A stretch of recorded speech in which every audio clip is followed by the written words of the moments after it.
100 பேருக்கு இளைஞர்கிட்ட கொடுத்து உதவி செய்கிறவங்களுக்கு நினைக்கிறவங்கக்கிட்ட அப்போவே மாற்றம் இப்போ தானே உங்களுக்கு தெரியும். 1 கோடி ரூபா கொடுத்து 100 இளைஞர்கள் செலக்ட் பண்ணி கொடுங்க அப்படின்னு சொல்லி அப்போவே பண்ணது. அதில் எனக்கு ஒரு லிஸ்ட்டில் பார்த்தீங்கன்னா பாப்பாவுடைய இது வந்தோடனே பார்த்தோடனே அப்துல் கலாம் ஐயா ரேஞ்சுக்கு வந்து ஒரு குழந்தை படிக்கணும்னு ஆசைப்படும் போது அதை நம்ம இந்த டைமில் பண்ணலாம் அப்படின்னு நினச்சி பண்ண விஷயம். பட் நான் கொடுத்தது 1,80,000 ரூபா தான். பட் இப்போ வந்து மரமாக வந்து நிற்கும்போது அவங்களுடைய உழைப்பு தான் அதில் அதிகமாக இருக்குது.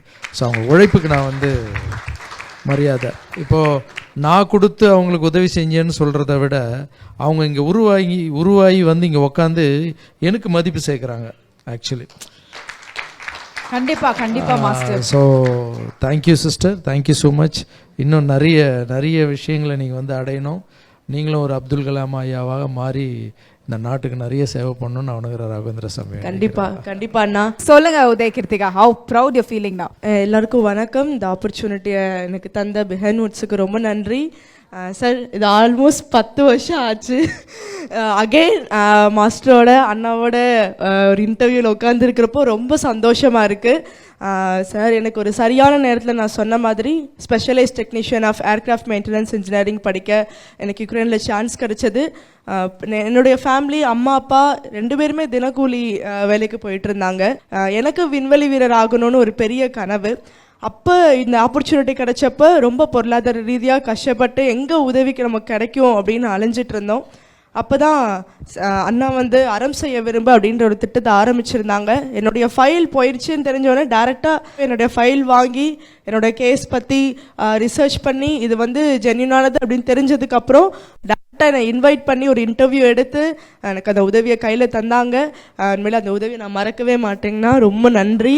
அந்த உதவி வீண் போகலை. நான் அதில் சொன்ன மாதிரியே 92.5% கம்ப்ளீட் பண்ணி தென் ஃபைனல் இயர் நான் பண்ணிட்டு இருக்கிறப்ப ஒரு விண்வெளி வீரர் ஆகணும்னா எஜுகேஷனல் குவாலிஃபிகேஷனை தாண்டி நிறைய ட்ரைனிங்ஸ் எடுக்கணும். சென்ட்ரிஃபியூஜ் ட்ரைனிங், ஹைப்போபாரிக் சேம்பர் அப்படின்னு இன்டென்ஸான ராக்கெட் பயணம் பண்ணுறதுக்கான ட்ரைனிங் எடுக்கணும். ஸோ இதெல்லாம் எடுக்க முதல் முறை போலந்துடைய military institute of aviation medicine வந்து ஓப்பன் பண்ணாங்க. அதில் இந்தியாவிலேருந்தும் சரி உலகளவுலையும் அதில் எடுத்த சோயூஸ் MS அப்படின்ற ரஷ்யாவோட ராக்கெட்லுடைய ஆக்சலரேஷன் ஸ்பீடில் எடுத்த ஒரே கேண்டிடேட் நான் தான்.